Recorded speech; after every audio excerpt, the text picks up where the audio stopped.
নমস্কার, Binoy Ghosh. Welcome to my educational channel. একটা Indian মার্কেটে ডামাডোল তৈরি হয়েছে, সেটা কী জন্য আপনারা নিশ্চয়ই শুনেছেন।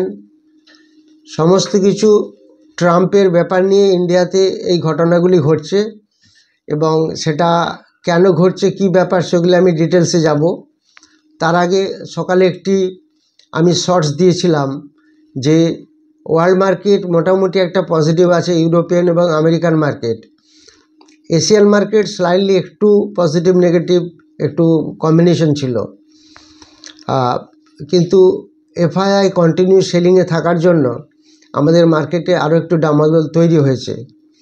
তার থেকেও এখন আমাদের মধ্যে একটা সাসপেন্স এসে গেছে যে ডোনাল্ড ট্রাম্প শপথ নেবার পর এমন কিছু কিছু জিনিস ইন্ট্রোডাকশান করছেন যেগুলি খুব আনবিয়ারেবল এবং সেগুলি স্টক মার্কেট ক্ষেত্রে একটু নেগেটিভ ইম্প্যাক্ট পড়ছে, যার ফলে এই ঘটনাগুলি ঘটছে। আর কিছুই না, মার্কেট ধীরে ধীরে ঠিক হবে বা ভালো হবে, তবে ইমিডিয়েটলি মার্কেট এক্ষুনি ভালো হবার চান্স নেই।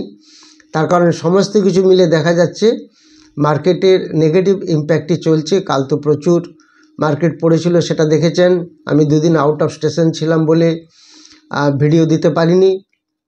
আজকে মার্কেট চলাকালীনই ভিডিও দিচ্ছি এবং আজকে তো নিফটি এবং ব্যাংক নিফটি দুটোই একটু মোটামুটি পজিটিভ ভালো খুলেছিল।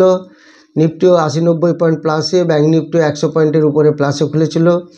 এখন কিন্তু নিফটি প্রায় 200 পয়েন্টের কাছাকাছি নেগেটিভ এসে গেছে। আমি এখন 11:30 বাজে ভিডিওটি করছি, আর নিফটি এখনও প্লাসে ধরে রেখেছে। কতটা প্লাসে রাখতে পারবে জানি না। আর যেটা ঘটনা সেটা হচ্ছে যে কিভাবে আমাদের মার্কেটে কাজ করলে আমরা সুবিধা পাবো সেগুলো একটু আলোচনা করব। বেশ, আমরা আসল টপিকসে আসি এখন। অ্যাকচুয়ালি ব্যাপারটা যেটা হলো যে ডোনাল্ড ট্রাম্পস যেটা আমাদের উপর যেটা করতে চেয়েছেন, ট্যারিফ অর্থাৎ শুল্ক, ট্যাক্স 100%। আমরা যদি এক্সপোর্ট করি, উনি বলতে চাচ্ছেন আমরা এক্সপোর্ট করলে বা ইউএসএ যখন আমাদের কাছ থেকে ইম্পোর্ট করবে তখন 100% ট্যাক্স লাগাবে এবং সেটা একটা বিশাল অ্যামাউন্ট অফ ট্যাক্স। এখান থেকে প্রচুর $1 বিলিয়ন এক্সপোর্ট হয় আমেরিকাতে। তো তখন যদি প্রচুর পরিমাণ ট্যাক্স লাগে, 100% ট্যাক্স, তো তাহলে আলটিমেটলি কী হবে, জিনিসটার কস্টিং প্রচুর বেড়ে যাবে এবং সেটা এক্সপোর্ট করতে ইন্ডিয়া মানে আমাদের ইন্ডিয়ান বাজার থেকে সেটা অনেক অসুবিধা হবে। এত কস্টিং বেড়ে গেলে এক্সপোর্ট করা যাবে না। তো এই কারণে খালি দাদাগিরি করতে চাচ্ছেন আমাদের মিস্টার ডোনাল্ড ট্রাম্প। এটা আমেরিকার সারা জীবনের একটা এই দাদাগিরি করা অভ্যেস, বিশেষ করে ট্রাম্পের মতো লোকের আরও বেশি। তো যাই হোক, উনি শপথ নেবার পর এক্সপোর্ট ইম্পোর্টের উপরে একটা বড় ইম্প্যাক্ট এসে গেছে। সেটার প্রভাব আমাদের মার্কেটে পড়ছে, এই যে এত % ট্যাক্স লাগাবেন বলে। যাই হোক, এখন যেটা ঘটনা সেটা হচ্ছে যে এটা একটা কঠোর নীতি বলা যায়, যেটা খুবই খারাপ সারা ওয়ার্ল্ডের কাছে। বা আমাদের যে ওয়ার্ল্ড ট্রেড অর্গানাইজেশন আছে WTO, তারাও এর একটা এফেক্ট দিচ্ছে। এবার আমাদের একটা ব্রিক্স অর্গানাইজেশন আছে, সেই ব্রিক্স অর্গানাইজেশনের মধ্যে কে কে আছে? ব্রাজিল আছে, রাশিয়া আছে, ভারত আছে, চীন আছে, সাউথ আফ্রিকা আছে। তো অ্যাকচুয়ালি এই ব্রিক্স অর্গানাইজেশনের 5টি দেশ এমন কিছু একটা কারেন্সি করতে চায় যে কারেন্সিটা ডলার্সের একটা অল্টারনেটিভ হতে পারে। এটা একটা ট্রাম্পের কাছে একটা বড় চ্যালেঞ্জ। সেই জন্য ডলারের দাম কখনোই পড়ে না, ধীরে ধীরে বাড়তে থাকে এবং সারা বিশ্বেই ডলার এক্সচেঞ্জ করে সমস্ত কিছু কাজ হয়। তো এটার এগেনস্টে বা এটার একটা যদি অল্টারনেটিভ কোনো কিছু বের করা যায় একটা কারেন্সি, তাহলে কি হবে, যেটা আমাদের ব্রিক্স অর্গানাইজেশন চেষ্টা করছে, তাহলে কি হবে, আমেরিকার এই দাদাগিরি কমে যাবে এবং তখন অনেক ডোমিনেট হয়ে যাবে। এটা উপর প্রত্যেকের নজর দেওয়া উচিত, যাতে করে এই ট্যাক্সের ব্যাপারটা এত বেশি দাদাগিরি না দেখাতে পারে। অ্যাকচুয়ালি আমেরিকা কি করে, আমেরিকা বড় বড় জিনিস যেগুলো নর্মালি সারা বিশ্বের সবাই তৈরি করতে পারে না, যেগুলো অনেক বড় কস্টলি জিনিস সেগুলো তারা তৈরি করে। ছোটোখাটো জিনিস যেগুলো চায়নাতে বেশি তৈরি হয়, ইন্ডিয়াতে তৈরি হয়, সেগুলো ওরা ইম্পোর্ট করে, অর্থাৎ আমরা এক্সপোর্ট করি। সেই অ্যাডভান্টেজটা ওরা সবসময় নিতে চায়। তো এই শুল্ক নীতির পেছনে মূল কারণ হচ্ছে এই ব্যাপার যে ব্রিক্স দেশগুলো ভারতের মতো বড় বাজারের প্রতি যুক্তরাষ্ট্রের বাণিজ্য ঘাটতি কমানোর একটি পদক্ষেপ হিসাবে দেখা হচ্ছে, এবং ট্রাম্প মনে করছে এই দেশগুলোর সাথে একতরফা বাণিজ্য চুক্তি আমেরিকার জন্য অনুকূল নয়। তিনি চাচ্ছেন যে অন্যান্য দেশগুলি আমেরিকার বাজারে প্রবেশ করতে হলে তাদের সঙ্গে বাণিজ্যিক সম্পর্ক স্থাপন ঠিক করুক, নাহলে এক্সপোর্ট ইম্পোর্ট করতে পারবে না। আর 100% একটা যে ট্যাক্স ইমপ্লিমেন্ট, সেটা কখনোই সম্ভব নয়। তাহলে এখন ইন্ডিয়া গভর্নমেন্টকেও চিন্তা করতে হবে, আমাদের অল্টারনেটিভ দেশ যেখানে আমেরিকাতে আমরা এক্সপোর্ট না করে আরও যে বিশ্বের প্রচুর দেশ আছে সেখানে তাদের সঙ্গে আমাদের কন্ট্যাক্ট করতে হবে, এবং কন্ট্যাক্ট করে আমাদের সেখানে এক্সপোর্ট করতে হবে, এবং সেখানে ট্যাক্সও অত লাগবে না। এরকম ধরনের জিনিস আমাদের সমস্ত কিছু সেটেলমেন্টে আসতে হবে। আমাদের এখান থেকে প্রচুর এক্সপোর্ট যেগুলি হয় সেগুলো হচ্ছে মেনলি আছে সফটওয়্যার, আইটি ইন্ডাস্ট্রি ইউএসের উপর অনেকটাই বেস করে। এছাড়া মেডিসিন, ওষুধ প্রচুর কিছু যায় আমেরিকাতে, এবং এগ্রিকালচার কমোডিটিস প্রচুর পরিমাণে এক্সপোর্ট হয় আমেরিকাতে। তো এগুলির উপর 100% ট্যাক্স ইমপ্লিমেন্ট করলে সেটা কী হবে, একটা বিশাল কস্টিংয়ে দাঁড়িয়ে যেতে পারে, জিনিসের দাম প্রচুর বৃদ্ধি পাবে, এটা আমরা বুঝতে পারছি। তার ফলে একটা ইম্প্যাক্ট এসে গেছে ইন্ডিয়ান মার্কেটে, এছাড়া আর কিছুই না। তো এখন আমাদের যেটা উচিত, ভারতের যেটা করা উচিত ইন্ডিয়ান গভর্নমেন্টের, যে এই শুল্ক যদি বৃদ্ধি হয় তো তাহলে এটা আমরা ওয়ার্ল্ড ট্রেড অর্গানাইজেশনকে জানাতে পারি, এবং মার্কিন যুক্তরাষ্ট্রের সঙ্গে একটা আমরা যদি বাণিজ্যিক চুক্তি ও সম্পর্ক নিয়ে একটা নেগোসিয়েট করে পুনর্বিবেচনা করে তার একটা প্রপোজাল দেওয়া যেতে পারে। আর ওয়ার্ল্ড ট্রেড অর্গানাইজেশনের সঙ্গেও এটা একটা আন্ডারস্ট্যান্ডিং করে, বা সবাই যদি এটা জানায় আমেরিকার এই নীতিটি এটা মোটেই ভালো নয়, সেখানেও একটা এই শুল্ক নীতির জন্য একটা পদক্ষেপ নেওয়া যেতে পারে। এগুলি অবশ্যই নিতে হবে, তাছাড়া ইন্ডিয়া গভর্নমেন্টের অনেক প্রবলেম আসবে।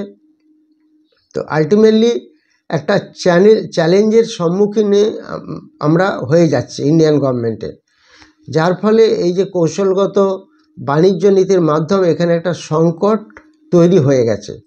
এই সংকট থেকে বেরিয়ে আসতে গেলে আমাদের ইন্টারন্যাশনাল মার্কেটকে খেয়াল রাখতে হবে, এবং অল্টারনেটিভ রাস্তা বের করতে হবে, যাতে করে ইন্ডিয়া আরও শক্তিশালী হয়। আমেরিকা ছাড়া বিশ্বের প্রচুর দেশ আছে, মিডল ইস্ট আছে, আফ্রিকান কান্ট্রি আছে, এশিয়ান কান্ট্রি আছে, সেখানে এক্সপোর্ট করতে হবে। এইগুলি নিলে আশা করা যায় ভালো হবে। এটা আবার ধীরে ধীরে এটা একটা ইকুইলিব্রিয়াম পজিশনে আসবে। সবে তো আমাদের মিস্টার ট্রাম্প তো বসেছেন, এখন অনেক কিছু হুঁশিয়ারি দেবেন, দাদাগারি দেবেন, তারপরে দেখবেন ঠিক ধীরে ধীরে আবার ঠিক নরম মনোভাব আসতে পারে। তো এই পদক্ষেপগুলি করলে ইন্ডিয়া ধীরে ধীরে আরও ইমপ্রুভ করবে। তবে মার্কেট সত্যিকারেরই এখনও সেই জায়গায় আসতে পারছে না, এফআইআই কন্টিনিউ সেলিং হচ্ছে। সেই জন্য এখন আমাদের করা উচিত কি, আমরা যেটা আগে জানতাম বাই অন ডিপ, এখন বাই অন ডিপ চলবে না, এখন করতে হবে সেল অন রাইজ। অর্থাৎ যখনই একটা স্টক একটা ভালো জায়গায় বেড়ে গেল সেখানে আমাদের সেল করে দিতে হবে। এই সিস্টেমে কাজ করতে পারলে দেখবেন আমরা অনেকটাই আরও বেশি স্টক মার্কেটে সারভাইভ করতে পারবো। যারা 16ই ফেব্রুয়ারি ক্রিপ্টোকারেন্সি ক্লাস করতে চান তারা যোগাযোগ করবেন। আর যারা এই 26শে জানুয়ারি অর্থাৎ কামিং সানডে একটি ক্লাস শুরু হবে, যেটা স্টক মার্কেটের ক্লাস, ফান্ডামেন্টাল টেকনিক্যাল সমস্ত কিছু, price action, candlestick, chart pattern, কীভাবে আমরা ডেলি স্টক, আমরা যেমন আজকে আমরা ওএফএসএসের উপর প্রচুর কাজ করেছিলাম, মানে নাউটিল এখনও করছি। এটা হচ্ছে ওরাকেল ফিনান্সিয়াল সার্ভিসেস, আমরা কলেও কাজ করছি, পুটেও কাজ করছি, দুদিক দিয়ে প্রফিট হচ্ছে। এই স্ট্র্যাটেজিগুলি আমাদেরকে জানতে হবে এবং শিখতে হবে। এরকম একটা ক্রিটিক্যাল মোমেন্ট যেখানে স্টক কিনলেও পড়ে যাচ্ছে, যে রেটেই কিনুন আপনি পড়ে যাচ্ছে, সেই জায়গায় অপশন মার্কেট আপনাকে একটা খুব ভালো সাপোর্ট দিতে পারে, এবং হেজিং করে কাজ করলে বেশ ভালো সাপোর্ট পাওয়া যায়। হয়তো অনেকেই অপশন মার্কেটে কাজ করতে ভয় পান, ঠিক যদি নির্দিষ্ট নিয়ম মেনে চলেন এবং হেজ করে কাজ করেন তাহলে দেখবেন একটা ভালো রিটার্ন পাওয়া যায়। আমি এই স্টকটার নাম বলেই দিলাম, OFSS অরাকেল ফিনান্সিয়াল। দেখবেন একটা কল এবং পুট যদি ঠিক করে দেখেন 9500 এবং 10,000-এর 9500 আপনারা পুট দেখতে পারেন, 10,000-এর কল দেখতে পারেন। এই দুটিকে ট্যালি করে করে যদি ঠিকঠাক কিনেন দেখবেন একটা অলওয়েজ মার্জিন এসে যাচ্ছে। তো এছাড়া আমাদের যা করণীয় সেগুলি আমাদের যখনই মার্কেট বাড়বে তখনই স্টককে বেচে দিতে হবে। এখন কেনার থেকে বেচার রাস্তাটা বেশি ভাবতে হবে। মার্কেটে এখন একটু ক্রাইসিস থাকবে, ধীরে ধীরে আবার মার্কেট ঠিক হবে। যখন দেখা যাবে যে FII ধীরে ধীরে ঢুকছে তখন আরও মার্কেট ভালো হয়ে যাবে। আপনারা অনেক প্রশ্ন দিয়েছেন, সেগুলি সব উত্তর দিতে পারিনি। আমি আজকে কয়েকটি প্রশ্নের উত্তর আমি আপনাদের দিচ্ছি। মিস্টার বিজয় জানতে চেয়েছেন ঊর্জা গ্লোবাল লিমিটেড নিয়ে যদি কিছু বলেন তাহলে ভালো হয়। তো দেখুন, ঊর্জা গ্লোবাল যে রিপোর্টস দিয়েছে তাতে করে থার্ড কোয়ার্টার ফিনান্সিয়াল ইয়ার 24-25-এ নেট সেলস 20.20 crore হয়েছে, প্রায় 49% এটা আপ হয়েছে।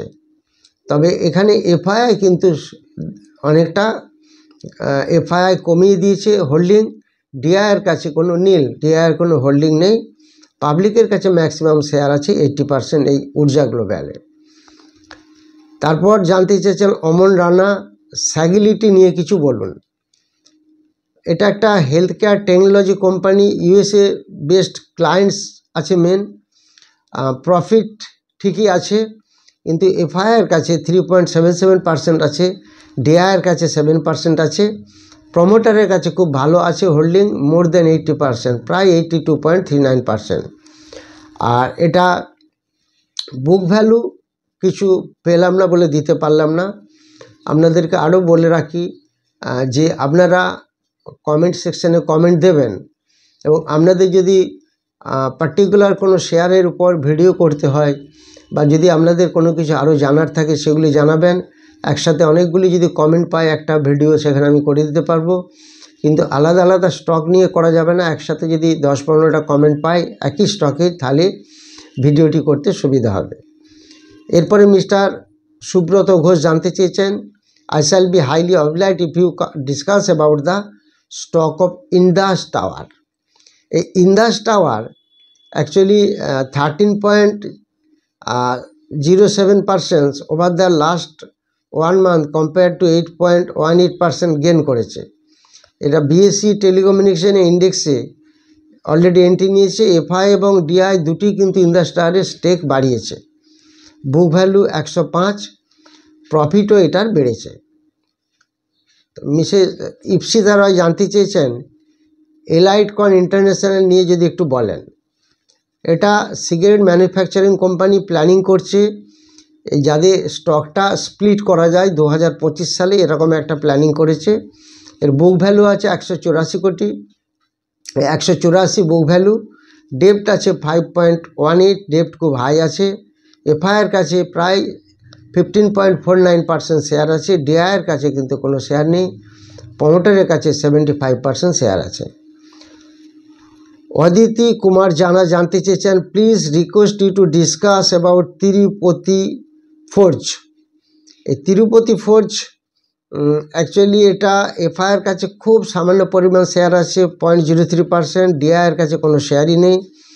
পাবলিকের কাছেও উল্লেখযোগ্য 44%-এর মতো শেয়ার আছে। এটা প্রফিট বেড়েছে এই কোম্পানিটির। বুক ভ্যালু খুব সামান্য 5.32। মিস্টার সমীরণ দাস জানতে চেয়েছেন NTPC যদি একটু সাপোর্ট লেভেলটা বলেন। দেখুন, NTPC এখন 315, 20, 25-এর মধ্যে ঘোরাফেরা করছে। এটার একটা সাপোর্ট আছে, স্ট্রং সাপোর্ট 296। NTPCর একটি ভালো সাপোর্ট পাবেন 296-এ। মিস্টার উত্তম মণ্ডল জানতে চেয়েছেন requested to say something about Canara bank. এই Canara bank gain for third quarter state season একটা গেন করেছে। বুক ভ্যালু আছে 102, ডেপ্ট 14.9। যেহেতু এটা ব্যাঙ্কিং কোম্পানি লোন দেয় সেই কারণে ডেপ্ট প্রচুর আছে। ফেস ভ্যালু 2 আছে, প্রফিট ঠিকঠাক আছে। FI একটু কমে গেছে, DI কিন্তু বেড়েছে। তো আজকে আরও কিছু বলার ইচ্ছে ছিল কমেন্ট সেকশনে, যে কমেন্টগুলি আপনারা আরও কমেন্ট দিয়ে রাখুন, পরের ভিডিওতে আবার বলে দেবো। যারা এই রবিবার, সামনের রবিবার যে একটি ব্যাচ শুরু হচ্ছে স্টক মার্কেটের ক্লাস, যারা ক্লাস করতে চান তারা যোগাযোগ করবেন হোয়াটসঅ্যাপে। আর 16ই ফেব্রুয়ারি একটা ক্রিপ্টোকারেন্সির অফলাইন ক্লাস শুরু হবে, যারা ইন্টারেস্টেড তারা যোগাযোগ করবেন। আর যারা টেলিগ্রাম চ্যানেলে আসতে চান তারাও যোগাযোগ করবেন। আর আপনারা কমেন্ট সেকশনে কমেন্ট দিতে থাকুন। আরেকটি ভিডিও আমি বের করব, আরও কিছু নিউজ এসেছে সেগুলি দিয়ে। প্লাস একটা দেখুন, এখন ম্যাক্সিমাম টাকা এখান থেকে ড্র হয়ে ক্রিপ্টোকারেন্সিতে ইনভেস্ট হচ্ছে, যার ফলে ক্রিপ্টোকারেন্সি প্রচুর পরিমাণে বাড়ছে। একটা ক্রিপ্টোকারেন্সি ডেলি 10%, 20%, 25% করে বেড়ে যাচ্ছে। এবং সেগুলো যদি চার্ট প্যাটার্ন ক্রিপ্টোকারেন্সি ঠিকঠাক করে জানা থাকে তাহলে দেখবেন ক্রিপ্টোতে একটা বেশ ভালো লাভ হচ্ছে। তো এটা আমাদের প্রত্যেকে জানা উচিত, কিভাবে ক্রিপ্টোকারেন্সিকে অল্টারনেটিভ একটা প্যাসিভ ইনকাম হিসাবে রাখতে পারি। এবং India FIU financial intelligence unit এটাকে পারমিশন দিয়েছে ক্রিপ্টোতে কাজ করার জন্য, যার ফলে এটাও আমাদের নজরে রাখতে হবে। যারা ভিডিওটি নতুন দেখছেন বা চ্যানেলটি নতুন দেখছেন তারা অবশ্যই সাবস্ক্রাইব করবেন, লাইক করবেন এবং শেয়ার করবেন। আর প্রত্যেককেই বলা থাকলো যে মার্কেটে কোনো প্যানিক করবেন না, মার্কেট তবে এখনও পড়ার আশঙ্কায় বেশি। ভিডিওগুলি দেখতে থাকবেন, আশা করি আস্তে আস্তে আপনাদের সমস্ত কিছু ডিটেলস দিতে পারবো। Thank you very much for watching my video.